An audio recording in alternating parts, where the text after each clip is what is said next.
Hey, Phil Olson here again. Hey, thanks for watching the videos. I really appreciate it. I hope you're finding these videos educational and that you're actually pulling away information that is benefiting you, not only as a guitar player, but also eventually as a musician. The more you do, the more you study music, the better you get at it. It's an exciting thing to be able to have as part of your life. So, I encourage you to click the button below and subscribe, and that way you'll get the latest videos as they do come out. And, hit a like, put a comment. Appreciate positive feedback on stuff. And if you have questions too, contact me. I'm happy to reach out and give you a Zoom lesson or anything like that as well. So, all right. So this is the start of getting into Volume 2. All right. Volume 2 of the book series sets the stage for Volumes 3 and 4. Volume 1 is really kind of here's a pick, here's a guitar. I mean, it really starts from the very beginning, but this volume gets into dealing with understanding chords on the neck and understanding how they're designed. The first thing we want to do, though, is if you remember at the end of Volume 1, I talked about how to build a C major chord and a D minor chord. And the reason we had two different chords like that is we wanted to first set the stage for what a major chord is, because the C major chord is the foundation of how we look at all chords moving forward. It's kind of our go-to. It's the paradigm, we could call it.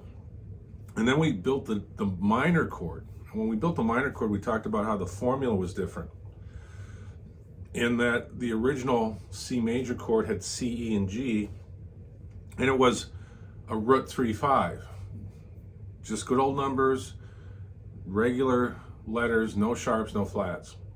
And then we built the D minor chord. And I talked about this in the video, and I'm just kind of using this brief little video to set a stage for what is coming in Volume 2.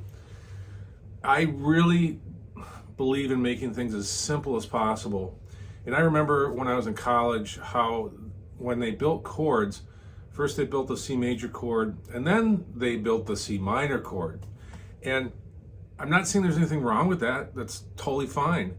But I want no confusion on this, okay? When we built the D minor chord, remember those notes were natural notes. It's D, F, and A. So we didn't put a sharp in front of them, didn't put a flat in front of them. We just had to look at how that chord was built and how it was different compared to the C major. And the way it was different is that, I'm not going to go into all the details, but remember it had a flat third, okay?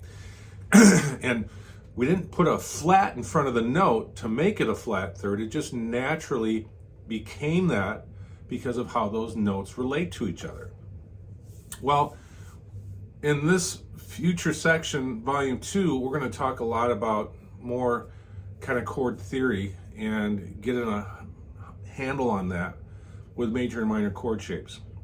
First thing I want to do, though, is just put this out there and say, as we move into Volume 2, we're going to talk more theory, but it'll really be an eye-opener, especially, again, I teach from the idea of, I wish I would have known this stuff.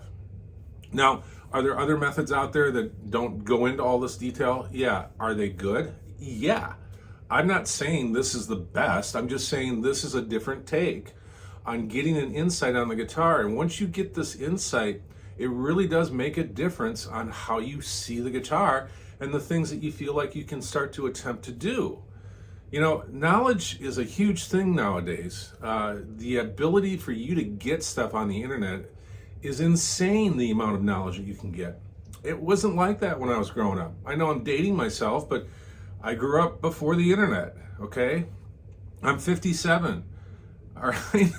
I did not grow up with a computer or a phone in my hand. If I had to do something and get information on something, I had to go to a library and look it up and find the book, and hopefully it wasn't checked out because everyone else might have been wanting to check it out for the projects that we were being asked to do at school. It's a different world today. You can really get a ton of information it's at your fingertips. I believe because of that, the way that things have transpired, you're able to see new ways of addressing things that may have been around for ages. I've had students who've come through and looked at these books and they said, how come I haven't seen this anywhere? And I really believe that it's because this isn't a new take, but it is a twist on everything that's out there to make it simplified. Okay? If you don't have the books, I really encourage you, hey, click the link below, go get them.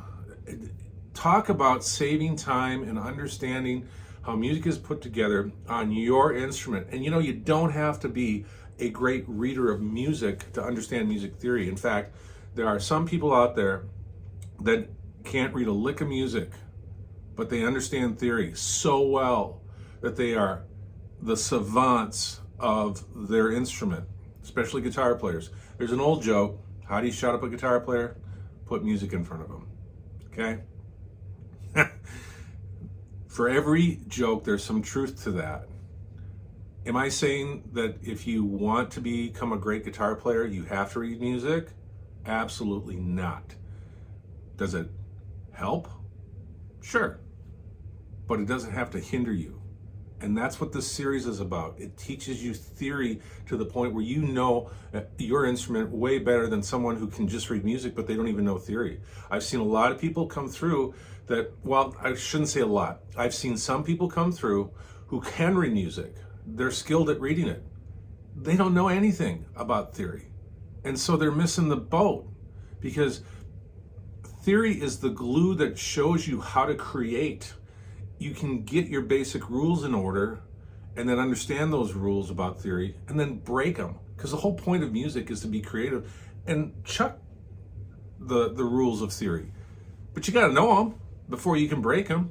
Well, or you don't have to. I guess you could just do stuff by trial and error and see if it works. But then you're not really knowing what you're doing. That's what this series is about. It's about having you play through things and go, I get this now. I didn't get it before. And so I'm just using this as a brief preface for moving forward as we guide ourselves through Volume 2. Okay? Guys, I hope you enjoy the rest of the videos for Volume 2, and we'll see you in the next video.